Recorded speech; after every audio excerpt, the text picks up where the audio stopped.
Good morning, students. So today I am going to start a new topic of your HS second year chemistry syllabus. The name of the topic is D and F block elements. So in the periodic table, we all know that we have four blocks of elements. The first two group comprises of S block, and then the next here from the extreme right of the table we have six group of P block elements. This is S block, this is S block, this is P block. Now in between this S block and P block we have D block elements, which is our point of concern to be studied. Now this D block elements comprises of four series. The first series is called 3D series, second series is called 4D series, third series is called 5D series, and the sixth series is called 60 series. Fourth series is called 60 series. Now each series contains 10 elements. So 3D series contains 10 elements. Similarly, 4D series also contains 10 elements. Now in 5 series, along with 10 elements, we have in between 14 elements of F block. 14 elements of F block from atomic number 57 to 71. And similarly in 60 series also we have, along with 10 elements of 60 series or D block elements, we have 14 elements of F block, starting from atomic number 89 to 112. Now these F block starting from 57 to 71 are called lanthanides, which we will discuss in the long run of our chapter, and these 89 to 112 F block elements are called actinides. So your syllabus is mainly focused on 3D series. Our syllabus is mainly focused on 3D series. So we will also concentrate mainly on 3D series. This 3D series starts from atomic number. This series starts from atomic number 21, to atomic number 30. So the first element of atomic number 21 is scandium. The second element is titanium, 22, vanadium 23, chromium 24, manganese 25, iron 26, cobalt 27, nickel 28, copper 29, and zinc 30. An important point is that these D block elements are also called transition elements. They are also called transition elements because they have incompletely filled d orbitals. Incompletely filled d orbitals in its ground state or any of its oxidation state. They have incompletely filled d orbitals where the electrons can, which we all know that d orbitals consist of 5 suborbitals: dxy, dyz, dzx, dx square minus y square, and dz square.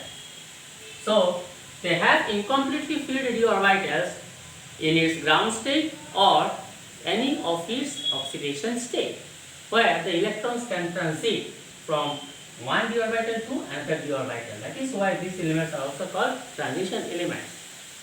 Next point is that we have to know because without knowing the electronic configuration of any element, it is not at all possible to study those elements. So the general electronic configuration of D block element is inert gas, n minus 1 d 1 to 10 ns 1 to 2. The general electrical configuration of this block element is inert gas n-1 d1 to 10 and with ns 1 to 2. My dear students, please, from my years of experience I am saying that I have seen very often students write n-1 inert gas n-1 d1 to 10 and then they write ns2. It is wrong, because you will see when you study these 10 elements starting from 21 to 30, you will see that why ns 1 to 2 to be written is necessary. So with this generating electron configuration, we will see the configuration of these 10 elements. Scandium, so inert gas, argon, having atomic number 18, then 3d1 4s2. Titanium, argon, 3d2 4s2. Vanadium, argon, 3d3 4s2. Chromium, argon, 3d4 4s2. Manganese, argon, 3d5 4s2. Iron, argon, 3d6 4s2. Cobalt, argon, 3d7. See, the d orbitals are going on progressively filled. So 3d7 4s2. Nickel, argon, 3d8 4s2. Copper, argon, 3d9 4s2. and zinc, argon, 3d10 4s2. Now these, since we are in the subject of or since we are in the well of chemistry, so this subject is invalid without mystery. So in these 10 elements of 3D series, we have two exceptional cases. Number 1 case is chromium 24 and number 2 case is copper 29. So chromium we have 3d4 4s2. So in our d orbitals we have 3d4 electron 1 2 3 4 5 and 4s2. So 3d10 3d4 4s2 means there is 2 electron 1 2 3 4. Now D0 configuration, D5 configuration and D10 configuration gives the maximum stability to the element with minimum amount of energy. Gives the maximum stability to the element with minimum amount of energy. So that is why what it does, it transfers one electron from 4s2, it transfers one electron from 4s2 to 3d, thereby making 3d5 and 4s1. So instead of writing argon 3d4 4s2, we have to write argon 3d5 4s1 because empty, half filled and fully filled configuration gives the maximum stability to the element with minimum amount of energy. Similarly is the case with copper also. We have here 3d9 5 orbitals 1 2 3 4 5 and 4s2. So 1 2 3 4 5 6 7 8 9. So this is 3d9 and 4s2. So since for D0 configuration, D10 configuration is the stable configuration, so it will transfer one electron from here to here. So thereby making the configuration 3d10 4s1. So this is the exceptional case in case of this chromium and copper. So this question is a very important question so far as NCERT question is concerned, that write the electronic configuration of chromium and copper. They may ask you to write the general electron configuration. You will write inert gas N-1 D1 to 10 and NS 1 to 2. See why I have written NS 1 to 2? Because here in this case and in this case we have NS 1 electron. That is why we have written n as 1 to 2. So they may ask you to write the general electron configuration. Along with they may also ask you to write the configuration of chromium and copper. So my dear students, be careful while writing the configuration of chromium and copper. Don't go by the rule, because chemistry is simple without mystery. So chromium is having 3d5 4s1 and copper is having 3d10 4s1. This is the configuration of 3D series of elements. Now we are going to discuss the general trends in the properties of these D block elements. So the first property we are going to deal with is melting point and boiling point. Melting point and boiling point. So we can write also MP and BP. So generally melting point and boiling point of D block elements is greater than S block elements, because the reason is that they can form strong metallic bonds between two elements. They can form strong metallic bonds between these two elements. So this is also very important NCERT question. Why do transition elements, NCERT question, why do transition elements have high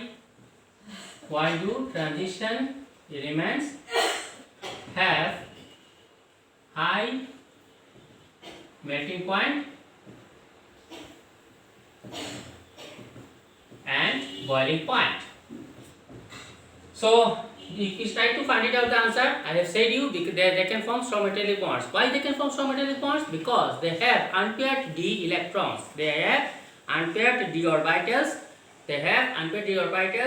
As a result, their interatomic attraction is very strong in between them.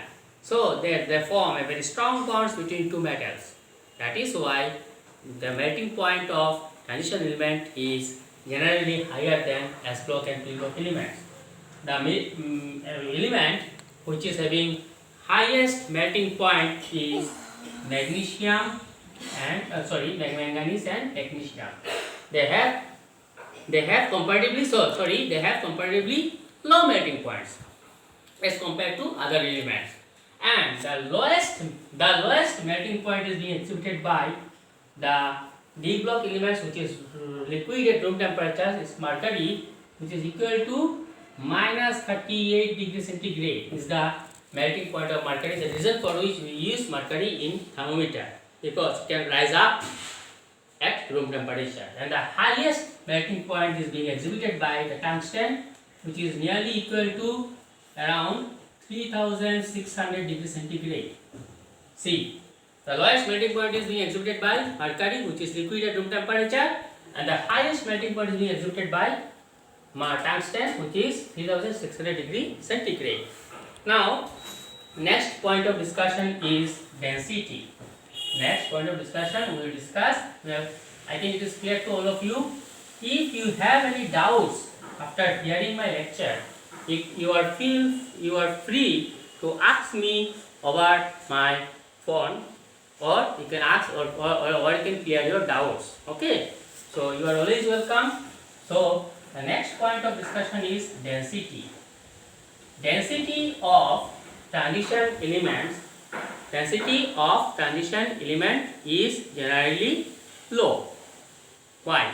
Because density of transition element is generally low because we have unpaired d electrons.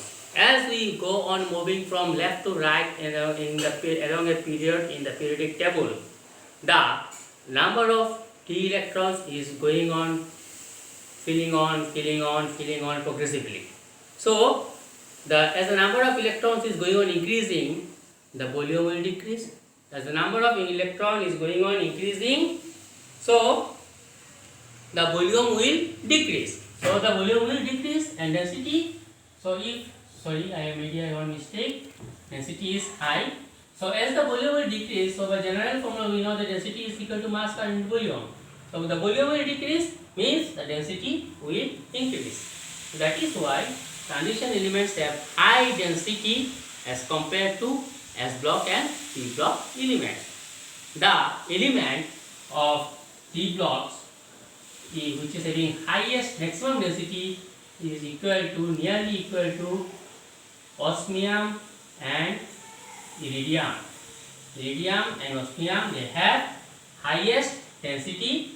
Amongst them, iridium is slightly high denser than osmium, which we also can say that it is nearly equal. So iridium and osmium is the element which is having highest density. Next point of discussion since we are getting on lack of time, so we will discuss it in my next class, that is oxidation state. So again and again I am saying, my dear students, if you have any doubts in so far whatever I have discussed, general electron configuration of 3D series, along with exceptional case chromium and copper, and then we have discussed melting point and boiling point. Melting point and boiling point of D block elements are generally higher than S block elements because they have unpaired d electrons, and since they have unpaired d electrons, interatomic distance, interatomic attraction is also very strong, and that is the reason why they can form strong bonds between two metals. And the metal which is having highest density, strong bonds between metals, and that is why they have higher melting point and boiling point. Amongst them, manganese and technetium have comparatively low melting point, and the lowest melting point is being exhibited by mercury, which is minus 38 degrees centigrade, and the highest melting point is being exhibited by tungsten, which is 3600 degrees centigrade. And regarding density is concerned, so far density is concerned, density of transition elements are generally higher than SD and S and P block elements, because electrons are going on filling on progressively. So as the electrons are going on filling progressively, so the volume will become less. So since the volume is less, so for our formula is concerned, density is equal to mass per unit volume, so the density will be higher. Amongst the D block elements, iridium and osmium is the element which is having sorry for the interruption, highest density. So amongst the iridium and osmium, iridium is having slightly high density than osmium. That is why I have written iridium greater than equal to osmium. Next point of discussion which we will discuss in my next class is oxidation state, atomic radii. So many things are coming forward. So in the next class, please attend my classes. In my next class, I will discuss about oxidation state and atomic radii, and color, and formation of alloys. So many important points are yet to be discussed. So that is why I am saying again and again, if you have any doubt, because this is the chapter of your HS second year, is a very scoring chapter, very interesting as well as very scoring chapter.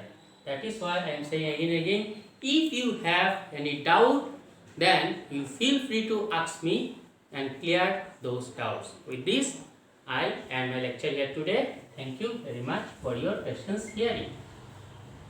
Thanks a lot, my dear students.